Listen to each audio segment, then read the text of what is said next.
Bonjour à tous et merci d'être avec nous ici, Bassin Labo, cet après-midi, dans cette émission Zigzag, émission culturelle que vous connaissez bien puisque vous avez l'habitude tous les mois de découvrir avec nous les passions, je dirais pas les talents, mais en tout cas, oui, aussi un peu de talent là-dedans, mais en tout cas, la religion. Oui, parce qu'on parle de religion ici, on parle de religion avec le pasteur Pierre qui est avec nous ici ce soir. Bonjour, pasteur. Bonjour, bien-aimé Jean-Claude. Merci. Vous m'étonnerez. Encore une bénédiction d'être ici avec vous. Merci, pasteur. Vous m'étonnerez toujours, pasteur, avec votre tenue. Toujours. Hein? Aujourd'hui, c'est une tenue un peu florale, mais florale, un peu plus sophistiquée, on va dire. Ah, vous me faites découvrir ce que j'ai porté. Je ne me rendais même pas compte que j'ai porté. Jean-Claude, merci beaucoup. Merci. Richard, j'aimerais bien avoir le même la prochaine fois, s'il te plaît. Je te préviens, c'est mon anniversaire bientôt. Ah, maman. Juste pour Richard. Merci, pasteur. On a aussi pasteur Myriam qui est avec nous. Hein. Bonjour Jean-Claude, merci beaucoup. Merci de nous donner l'opportunité d'occuper le plateau.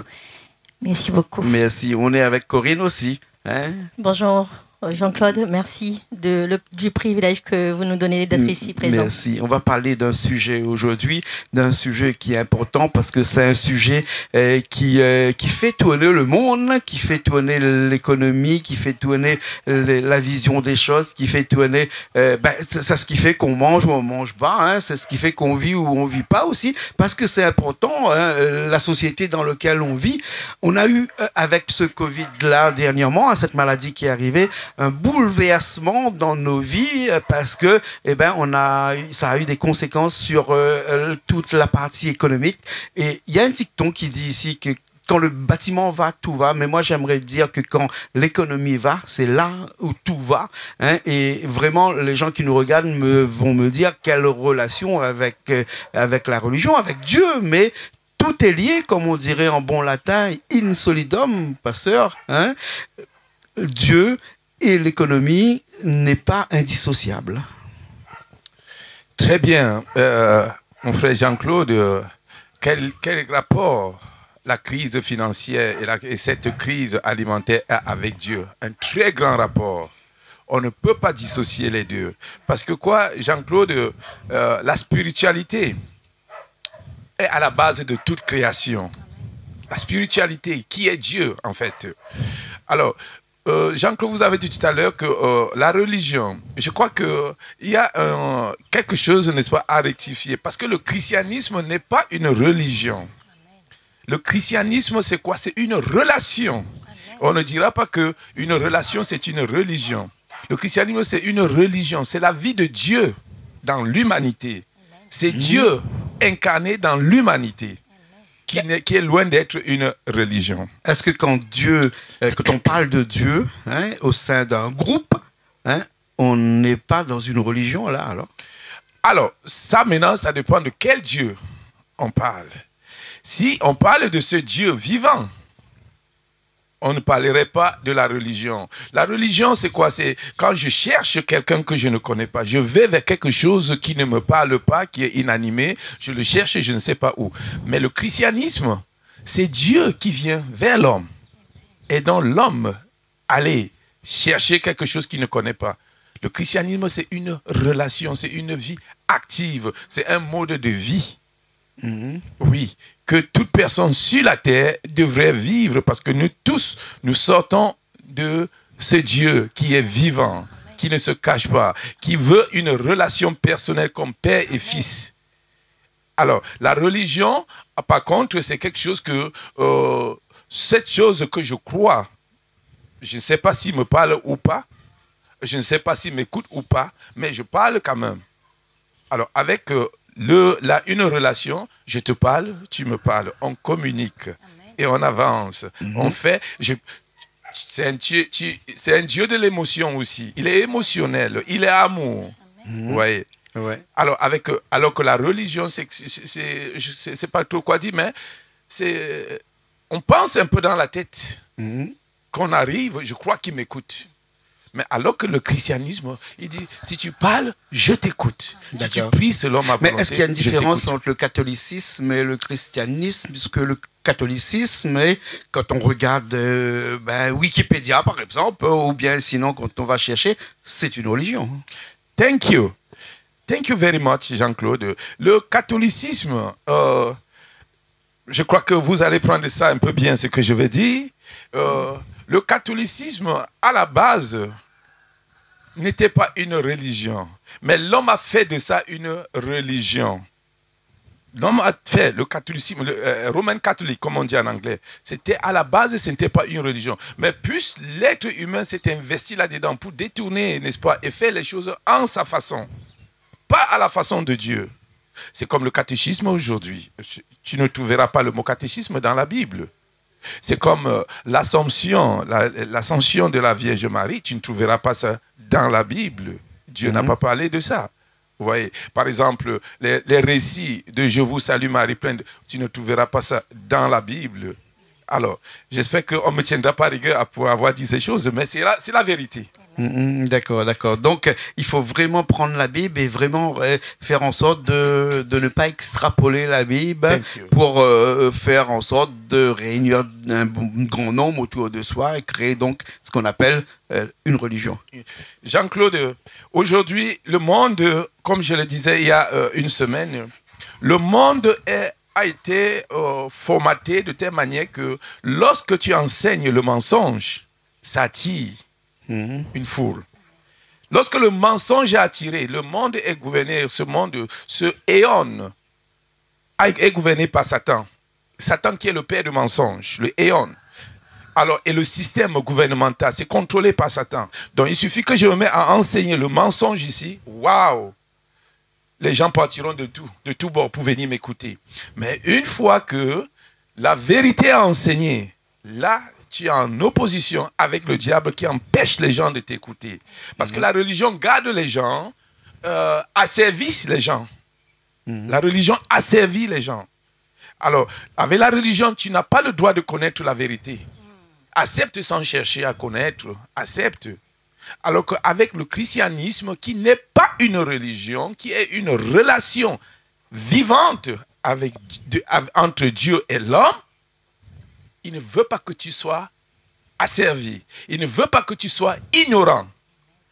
Il veut que tu saches qui tu es, pourquoi tu fais telle chose, pourquoi je prie et qu'est-ce que je dois prier. La religion, par contre, est loin d'être ça. D'accord. Oui. D'accord. On va revenir, pasteur, sur notre sujet du jour qui est cette problématique plutôt terre à terre qui est ce phénomène que l'on rencontre tous les jours ici, que ces problèmes financiers qu'ont rencontré beaucoup d'entreprises d'ailleurs, et ces problèmes alimentaires aussi qu'on a parlé, puisqu'il y a beaucoup de pays qui meurent qui meurent de faim parce que pendant cette période-là, les navires n'ont pas pu voyager, donc les transports des marchandises n'ont pas pu se faire et beaucoup de gens ont pâti un petit peu. Pasteur Myriam, qui est avec nous aussi ce soir, va nous en parler un petit peu. Est-ce que dans la vie de tous les jours, l'homme doit toujours manger à sa faim? Et que faire de ceux qui en ont besoin et qui n'arrivent pas à trouver de quoi se nourrir? Merci beaucoup, pasteur, de me donner l'opportunité de répondre à ce que Jean-Claude me dit. Alléluia. Quand on connaît... Est-ce que, je vais rectifier encore, est-ce que mon frère Jean-Claude, il faut préciser ça. Je sais que Jean-Claude, c'est un homme public, c'est un homme... Oui. Mais quand il s'agit de nous, on doit garder ce que Dieu nous a dit. Il est un frère. Donc il n'est pas... quelqu'un de commun. Merci. Ça change beaucoup de choses. Merci beaucoup. Merci beaucoup. Merci beaucoup, pasteur. Mon frère Jean-Claude, merci de me donner l'opportunité de prendre la parole. Connaître Dieu, comme pasteur Pierre disait, c'est avoir une relation avec Dieu. Et Dieu veut que nous ayons la relation avec lui. Et quand on connaît Dieu par sa parole, qui est la vérité, Dieu nous dit, ne t'inquiète pas, je pourvois à tes besoins. Et pourtant, il y a des gens qui meurent de faim. Et c'est à nous, mon frère Jean-Claude, d'amener ces personnes, ces gens, à entrer dans la connaissance et de leur faire découvrir qui est réellement Dieu. Parce que beaucoup ne connaissent pas. Et souvent, dans notre ministère, on emploie souvent ce verset, comme beaucoup d'autres, dans Osée, chapitre 4, verset 6, le peuple est détruit parce qu'il lui manque la connaissance. Il faut avoir la connaissance, c'est-à-dire connaître qui est Dieu. Pourquoi Dieu nous a créés, pourquoi il nous a mis sur cette terre et pourquoi il a envoyé Jésus-Christ. Et quand il a envoyé Jésus-Christ, nous sommes dans cette connaissance parce que nous avons saisi cette connaissance et nous faisons de cette connaissance la vérité. Qui est la vérité? Et connaître la vérité, comme il est dit dans les Écritures, vous connaîtrez la vérité et la vérité vous affranchira. La vérité, c'est Jésus. Et quand on est dans cette connaissance, on s'applique à écouter les enseignements pour les pratiquer. Et Dieu nous dit, ne t'inquiète pas, je pourvois à tes besoins. Et beaucoup ne connaissent pas. Ce n'est pas la faute de qui que ce soit. Mais c'est à nous qui connaissons cela, de les amener, c'est-à-dire parce qu'ils sont dans les ténèbres, ce n'est pas leur faute, de les sortir des ténèbres et de les amener à la lumière. Comme ça, ils découvrent qui il est, pourquoi Jésus est venu, pourquoi Jésus les a envoyés. Parce que nous, on n'a pas été envoyés inutilement ou par accident. On a été créés dans un but bien précis pour mettre les autres dans cette connaissance. Alléluia. Mais... Et quand on connaît, merci beaucoup mon frère, dans les Écritures, il dit, et Pasteur Christ, notre homme de Dieu le dit, Dieu lui a demandé d'apporter la guérison dans le monde. Et beaucoup pensent que c'est la guérison physique ou mentale, mais c'est la guérison dans tous les domaines de nos vies. Guérison dans la famille, guérison dans les finances, guérison dans les entreprises, guérison dans ce qu'il nous manque. Il semble qu'il nous manque. Mais Dieu dit, la guérison est là. Saisissons la guérison, entrons dans cette vérité qui est la guérison, afin que nous ne manquons de rien. Merci. Merci. Mais ma question était un petit peu au-delà de ça. Peut-on penser à Dieu? Peut-on se consacrer à Dieu si on est dans le besoin alimentaire? Parce qu'on sait que on a des exemples comme ça dans le monde entier. Et il y a des années de cela, par exemple, quand les Aztèques n'étaient pas en guerre, par exemple, ils pouvaient être dans leur religion parce qu'ils avaient tout ce qu'il fallait pour manger. Par contre, quand il y avait des pénuries, quand il y avait des disettes, quand il y avait des phénomènes naturels, parce que dans cette période-là, il y avait des périodes où le maïs, par exemple, ne poussait pas, et le grenier était vide, et là, ils n'ont pas pu créer pendant des années et des années. Est-ce que on peut penser à Dieu, on peut croire à Dieu, le ventre vide? C'était ma question. Merci beaucoup. Ce que nous avons reçu de la parole de Dieu, le Seigneur nous dit, maintenant que nous avons reçu, nous avons ce principe de donner. Nous avons reçu, et ce que nous avons reçu de la part de Dieu, nous donnons. Nous donnons aux autres. Nous participons à des campagnes pour recevoir des denrées alimentaires afin de donner, afin de partager. Parce que Dieu ne veut pas que ses enfants aient faim. Bien sûr. Mais c'est une façon aussi à nous, quand on donne et qu'on collecte ces denrées alimentaires pour donner, Dieu veut, c'est une façon aussi d'évangéliser, d'amener son peuple à savoir ce que c'est aussi accepter la bonne nourriture qui est la parole de Dieu. Bien sûr, bien sûr. Je vais laisser un petit coup la parole à Corinne, pasteur, si vous voulez bien, pour rester dans ce sujet-là, dans cette pénurie qui a été il y a quelques temps de cela. Dieu merci, on commence à sortir de cela. Quand on parle de pénurie, bien sûr, on a parlé de pénurie alimentaire tout à l'heure, mais il n'y avait pas que ça, il y avait aussi une pénurie monétaire qui a fait que le monde entier était dans une limite où, comme on appelle en anglais, le edge. La limite, où tout pourrait basculer du jour au lendemain. Et est-ce que, par exemple, dans ce cas-là, prier en Dieu peut nous rendre service? Merci Jean-Claude pour l'opportunité que vous me donnez. Merci beaucoup, pasteur. Oui, quand on prie à Dieu, Dieu répond à ses prières, à nos appels. Il a dit dans le temps de la détresse, invoquez-moi. Donc nous devons l'invoquer. D'accord. Et il répond toujours. Bien sûr. Et puis peut-être qu'il ne faudrait peut-être pas attendre attendre quand on est dans la détresse. Il faut prier, il faut faire un petit peu comme on fait un petit peu chez nous. Là, on fait des économies avant, on met un peu d'argent avant pour en période de disette. Là, donc la prière aussi, peut-être il faut anticiper un petit peu la prière. Et puis après, peut-être, parce que on disait ça une fois, des gens ne croient pas. Et puis quand ils sont dans le besoin, ils commencent à croire, ils commencent à prier. Hein. Là aussi, pareil, il faut commencer à prier avant que les problèmes arrivent. Hein. La Bible dit de prier sans cesse. Oui. Donc on doit prier avant, pendant et après. Et surtout rendre grâce quand on a reçu ce qu'on a demandé. Bien sûr. Parce que souvent, des fois, on l'oublie. Bien sûr, voilà. bien sûr. Et, pasteur, on a eu au cours des siècles, au cours des millénaires, des périodes. Hein. On a entendu parler souvent des périodes glaciales. Hein. Le monde a connu une période où il était glacé, après une période où il était chaud, et les fontes des neiges. Tout ça, c'est des ères. Hein. Actuellement, on est dans une ère économique, hein, puisque dans une ère de transformation où tout se transforme, tout ce qui vient de la terre se transforme, l'acier se transforme en plusieurs choses qui nous permettent de vivre à notre niveau un petit peu meilleur. La science a tellement évolué qui fait que les gens vivent un petit peu plus longtemps dans une période qui est, comme on dirait chez certains scientifiques, un boom économique. Hein, et ce boom économique aussi fait partie d'une ère qui a été inscrit dans la volonté de Dieu.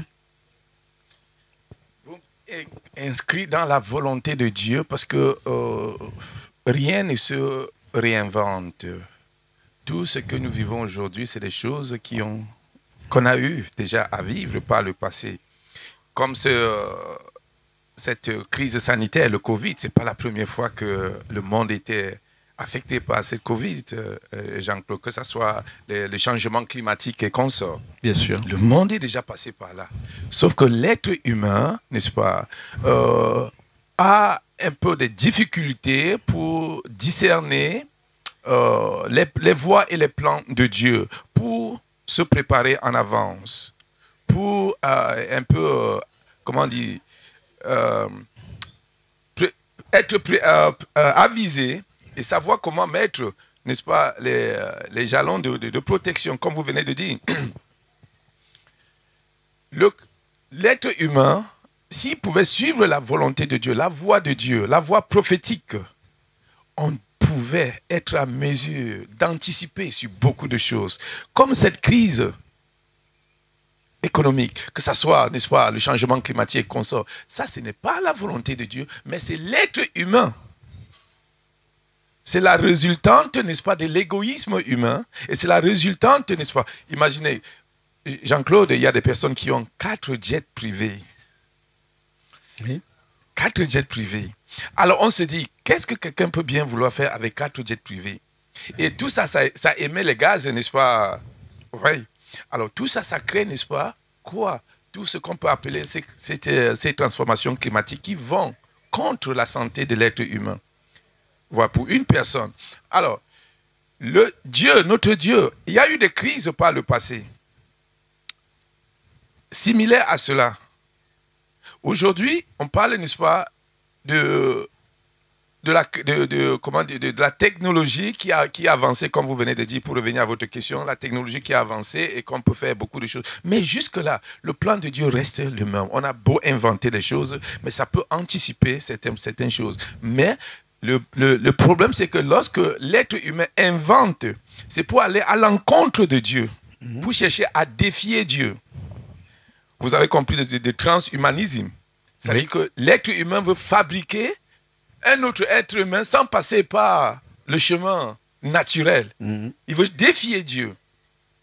Alors, tous ces plans de Covid qui étaient derrière Covid, c'était ça. Mais on a beau crier, mais les gens ne veulent pas. Ils veulent rester dans le plan statu quo. Mais avant de finir sur votre question, Jean-Claude, j'aimerais lire ceci. Dans 2 Rois, chapitre 6, et je vais prendre à partir du verset 26. Il dit, il y avait une grande famine dans la Samarie. Et il y a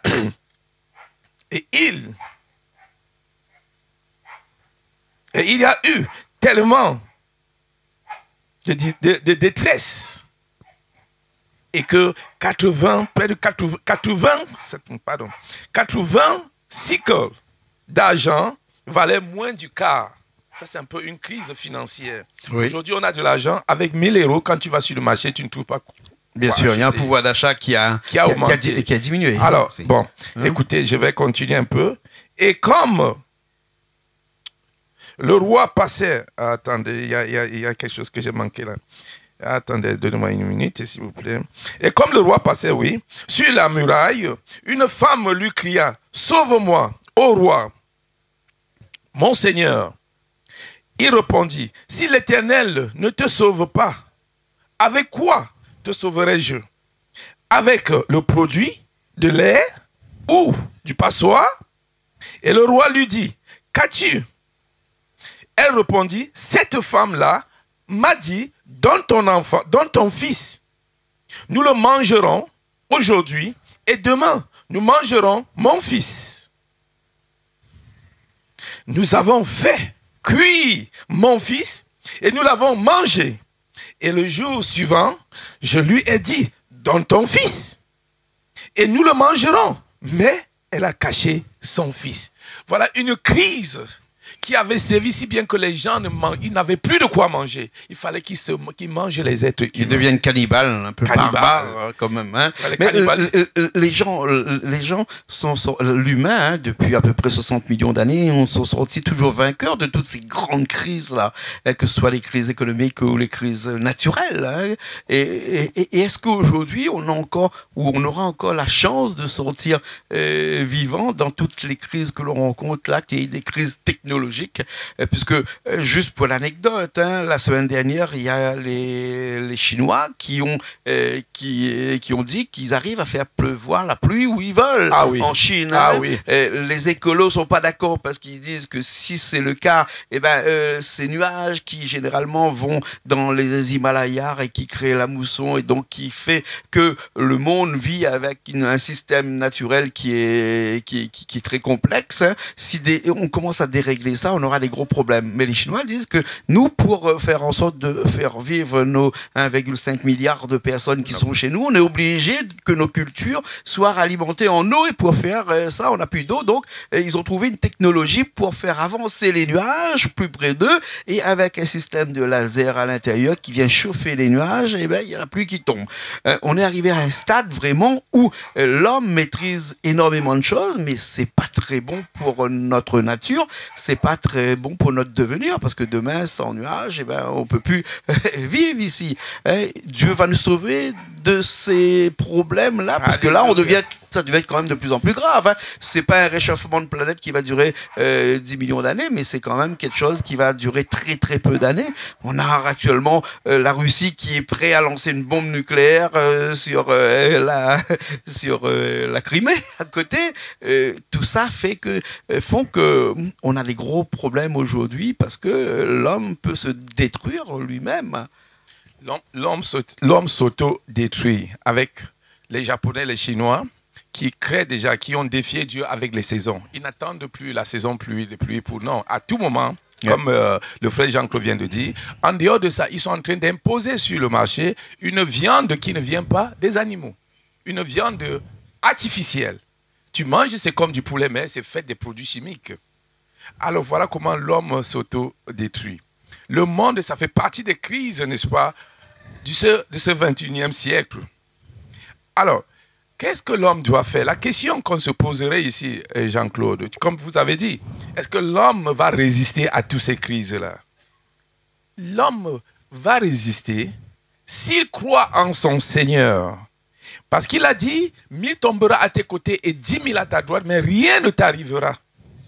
Si tu crois en ce Seigneur, qui est le Père de la création de toute créature, quelle qu'en soit l'intensité de la crise, tu vas t'en sortir. Parce qu'il prend soin de ses enfants. Il a dit ne vous inquiétez de rien. Il dit, la crise sera là. Le vent va secouer tout, c'est tout. Mais il dit, shalom, shalom, shalom. N'aie pas peur. N'aie pas peur.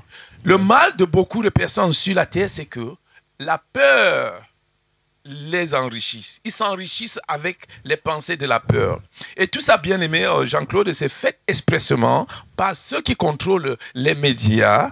Parce que quoi? Dans les médias, tu ne trouveras que les éléments de peur. D'accord. D'accord. Est-ce qu'on doit être confiant de ça, hein, Corinne? Est-ce qu'on doit être confiant, hein, et qu'on ne doit pas avoir peur de tout ça? Parce que quand on regarde tout ça, ça fait vraiment peur, hein, quand même, hein, de se dire que demain, peut-être, on ne sera plus là à cause de tous ces phénomènes-là. Ça fait peur si on n'est pas en Christ. Oui. Mais si on croit en ce Seigneur que Pasteur Pierre vient d'en parler, c'est sûr que la peur ne vient pas de Dieu. Nous sommes joyeux. Oui. Voilà, parce que La peur, c'est quelque chose que Dieu ne connaît pas. Non, pas du tout. Oui. Non, il ne connaît pas la peur et La peur, c'est l'ennemi de Dieu. La peur, c'est l'opposé de la foi. Oui. La peur, c'est la foi renversée. Dieu est dans la foi. Allez-y. Et nous avons un total foi en notre Seigneur. Bien sûr, bien sûr. Hein. Et il nous dit aussi d'être persévérant. Bien sûr. Voilà. Hein, bien sûr. Mais moi, j'ai peur, moi. I'm afraid, comme tu disais en anglais, ouais, j'ai peur tous les jours, moi. Pourquoi? C'est parce que j'ai pas la foi, ou bien sinon parce que je vois la réalité en face, ou comment? Merci beaucoup, frère Jean-Claude. Tu n'as pas peur. Et tu peux pas dire, si tu peux me permettre. Oui. Je suis sûre dans ta télé, sur ton plateau, mais Dieu ne veut pas que tu prononces de tels propos. En tant que nouvelle créature, tu es nouvelle créature, tu es Dieu. Il est dit dans le psaume 82, il dit, vous êtes des dieux. Voilà. Et en effet, souvent, on lit la parole de Dieu pour dire qu'on lit la parole de Dieu, mais dans Genèse, Dieu dit, créons l'homme à notre image, à notre ressemblance. Et quand tu fais la prière du salut, tu deviens cette nouvelle créature, tu deviens Dieu. Toute la divinité de Dieu est en toi. Et Dieu ne peut pas laisser ses enfants avoir peur et sans manger. Merci, Myriam. Merci. Parce qu'on aura encore d'autres sujets comme ça après, hein, pour en parler, mais le temps nous manque un petit peu, hein, parce qu'il faudrait qu'on parle un petit peu de ce rhapsodie qui vient de sortir. De ce rhapsodie, pousse-moi de... Oui. Avant qu'on ne clôture ici, 1 minute, s'il vous plaît. Vas-y. Pour cette crise, toi qui es à la maison, crise alimentaire, parce que de temps à autre, à l'église, on reçoit les gens, pasteur, mon loyer n'est pas payé, pasteur, je n'ai pas de quoi manger à la maison, pasteur, il y a ceci, il y a cela. Oui. Qu'est-ce que le Seigneur te dit? Pasteur Myriam vient de dire, le Seigneur dit 365 fois, n'aie pas peur. Parce que la peur vient de l'ennemi. Si tu n'as pas de quoi manger, si tu n'as pas ceci, ce n'est pas que tu es incapable, c'est parce que tu nourris ton esprit de la peur. Et quand tu nourris ton esprit de la peur, ça bloque tes prières. Tes prières ne sont plus écoutées. Tu dois prier avec la foi, connaissant que mon Dieu m'écoute. Je suis sa fille. Il ne m'abandonnera jamais parce qu'il a dit. Il dit, je ne t'abandonnerai, quoi que tu sois dans l'eau, dans le feu, je ne t'abandonne pas. Que cette crise, la situation dont nous sommes en train de traverser, elle est temporaire. Accroche-toi à la parole. Accroche-toi à la parole. Vis de la parole. Et tu verras que ça va traverser et tu ne t'en rendras même pas compte. Merci. Voilà. Et prêcher la bonne parole. Et prêcher la bonne parole. Parce que dans le rhapsodie de ce mois-ci, il est dit, hein, cela a toujours été notre objectif, hein, prêcher la bonne nouvelle dans d'autres pays. 2 Corinthiens 10, versets 5 et 16. Alléluia. Voilà, hein, c'est Myriam, ça vient de sortir. Hein, c'est disponible un petit peu partout aussi, le rhapsodie. Amen. Merci beaucoup, frère Jean-Claude. Si je peux me permettre, pasteur, je vais donner l'occasion à notre sœur Corinne d'en parler un peu plus aisément. Bien sûr, Amen. bien sûr. Merci, pasteur. Merci, mon frère Jean-Claude. Alors, le rhapsodie, à La Réunion, il y a plus de 900 000 habitants. Oui. Notre vœu à nous, c'est qu'il pénètre dans toutes les maisons. Amen. Parce qu'en lisant la parole de Dieu, on trouve la guérison. D'accord. Mais pour ça, il faut communiquer, il faut aller déposer les gens. Les gens viennent pas systématiquement. Il faut aller les chercher.